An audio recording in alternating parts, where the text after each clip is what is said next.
Hi hello everyone, ఎలా ఉన్నారు? బాగున్నారా? నేను కూడా బాగున్నాను ఫ్రెండ్స్. మీరు కూడా బాగున్నారని అనుకుంటున్నాను. ఈరోజు స్పెషల్ ఏంటంటే మేము కొన్ని డేస్గా హిస్టారికల్ ప్లేసెస్ని విజిట్ చేసాము కదా. రీసెంట్గా బాసరా వీడియో కూడా అప్లోడ్ చేసినాను. అక్కడ పిల్లలకి బీజాక్షరం నాలుక పైన రాస్తారు. సో ఇంకా మేము మా పిల్లలకు కూడా రాపించాము. ఇంకా మీరు కనుక డీటెయిల్గా తెలుసుకోవాలనుకుంటే నా ఛానల్కి వెళ్ళి నా ఛానల్ని క్లిక్ చేస్తే మీకు ఆ వీడియో అనేది అపియర్ అవుతుంది. ఇంకా మీరు ఫుల్ వీడియో వాచ్ చేయడం వల్ల అది ఎక్కడ అనేది మీకు ఒక ఐడియా వస్తుంది. ఇప్పుడు ఏంటంటే కొరుట్లాలో ఫేమస్ టెంపుల్ అయిన అష్టలక్ష్మి టెంపుల్ని ఈరోజు మీకు చూపించబోతున్నాను. ఇంకా టెంపుల్ ఎలా ఉంటుంది అనేసి. ఇంకా వీడియో మొత్తం స్కిప్ చేయకుండా చూడండి. ఫస్ట్ టైం మన ఛానల్ ఎవరైనా చూస్తున్నట్టుంటే ప్లీజ్ సబ్స్క్రైబ్ చేసుకోండి. పక్కనే ఉన్న బెల్ ఐకాన్ ప్రెస్ చేయండి.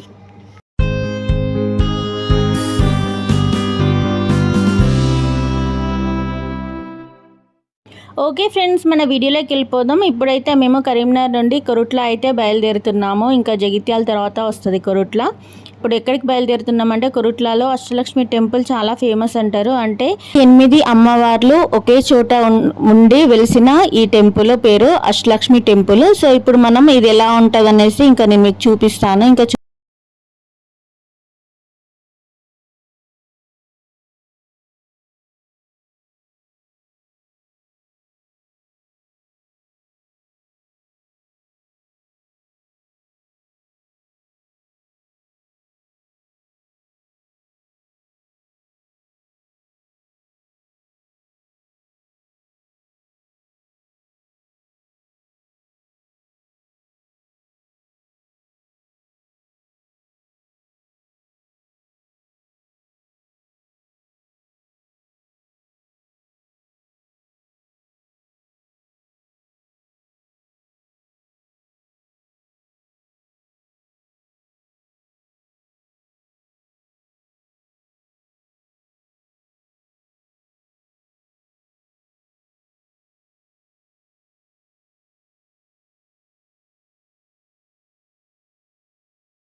ఓకే ఫ్రెండ్స్, చూసారు కదా కొరుట్లలో ఉన్న అష్టలక్ష్మి టెంపుల్ని. ఇంకా అమ్మవార్లు ఎంత చక్కగా కనిపిస్తున్నారో మాకైతే చాలా హ్యాపీగా అనిపించింది. మేము ఒక 10 years తర్వాత మళ్ళీ వెళ్ళాము. మా పాప చిన్నగా ఉన్నప్పుడు మేము అక్కడికి వెళ్ళినాము, మళ్ళీ ఇప్పుడు వచ్చినాము. ఇంకా మేము ఎక్స్పెక్ట్ చేయలేదు ఇంకా అష్టలక్ష్మి టెంపుల్ చూస్తామని. అన్ఎక్స్పెక్టెడ్గానే వెళ్ళినాము, విజిట్ చేసాము. చాలా హ్యాపీగా అనిపించింది. ఓకే ఫ్రెండ్స్, ఓవరాల్గా ఈరోజు వీడియో మాత్రం ఇదే. వీడియో కనుక నచ్చితే ప్లీజ్ లైక్ చేయండి, షేర్ చేయండి, సబ్స్క్రైబ్ చేసుకోవడం మాత్రం మర్చిపోకండి. Thanks for watching. Bye bye friends.